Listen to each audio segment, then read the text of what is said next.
Vous voulez mettre en place un money management fiable? Vous voulez connaître des stratégies de trading simples mais efficaces? Alors achetez mon dernier livre Maîtriser la bourse, un livre indispensable pour réussir en bourse.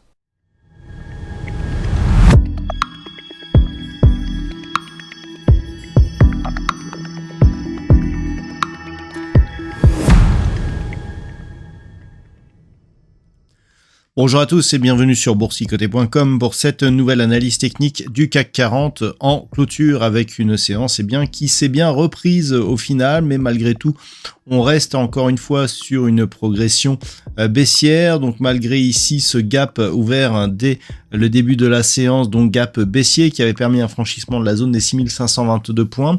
Alors sur une bougie en quasi Marubozu, on revient ici franchir cette zone horizontale pour clôturer quasiment sur les niveaux d'ouverture de la veille, mais à 6548,11, le CAC 40 perd ce soir 0,34% par rapport à la clôture de la séance précédente. Donc on est dans une configuration qui reste baissière, même si on est haussier par rapport au niveau d'ouverture. On a des plus hauts et plus bas inférieurs à ceux de la bougie précédente, et ce pour la deuxième bougie consécutive. Donc on s'inscrit toujours ici dans une dynamique qui reste orientée à la baisse malheureusement.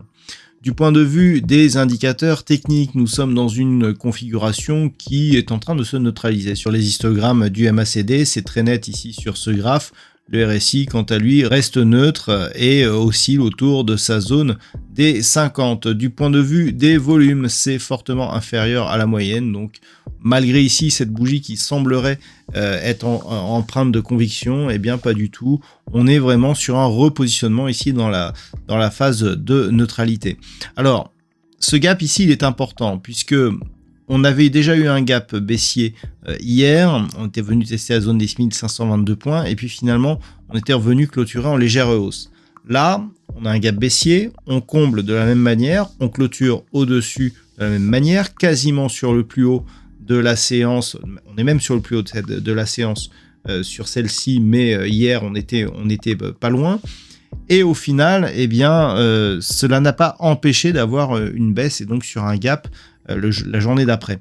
Alors, on le voit, on a des séances donc qui s'ouvrent sur des grosses baisses, notamment liées à la progression de Wall Street, qui n'a pas encore été fameux aujourd'hui. Et puis, eh bien, on se rattrape dans la journée. Alors attention, car cela montre quand même qu'il y a une certaine vulnérabilité sur ce marché.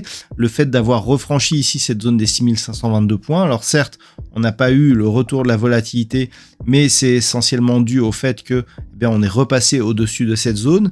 Mais le danger est toujours baissier. C'est-à-dire que là, quand on commence à venir attaquer ici à de nombreuses reprises, cette zone des 6522 points, le risque est là. Regardez ce qui s'était passé lors d'une séance qui ressemblait, en tout cas sur la séance ici en elle-même. On avait ici ce quasi Marubozu là aussi. Et puis, la journée d'après, on avait donc connu une ouverture fortement baissière. On est venu tester donc avec beaucoup de volatilité cette zone des 6422 points avant de remonter. Donc, la bougie que l'on a là ne veut rien dire. C'est-à-dire qu'on peut vraiment avoir une configuration qui se retourne brusquement et qui revient chercher ici la zone des 6422 points. Donc, pour demain, on surveille toujours la zone des 6522. D'un point de vue court terme, on est toujours ici dans ce range entre 6608 et 6422 avec la zone des 6522 comme zone médiane. Si on parvient à rester au-delà des 6522 points, tant que l'on est sous 6608, ça reste neutre. Ça redevient haussier sur une rupture des 6608 points, puisque dans ce cas-là, nous aurions une rupture de ce point haut significatif. Par contre, si on casse ici, et donc si on reste sous cette zone des 6522 points, l'objectif est un retour ici sur cette zone des 6422 points. Voilà donc ce que l'on peut dire d'un point de vue technique sur cette configuration pour ce soir. D'un point de vue statistique, c'est un petit peu comme hier, c'est très partagé et avec un nombre d'occurrences insuffisant pour vous donner une statistique fiable. Donc je vais me permettre de vous souhaiter une bonne soirée. On se retrouve dès demain pour d'autres analyses techniques, toujours sur le site boursicoté.com.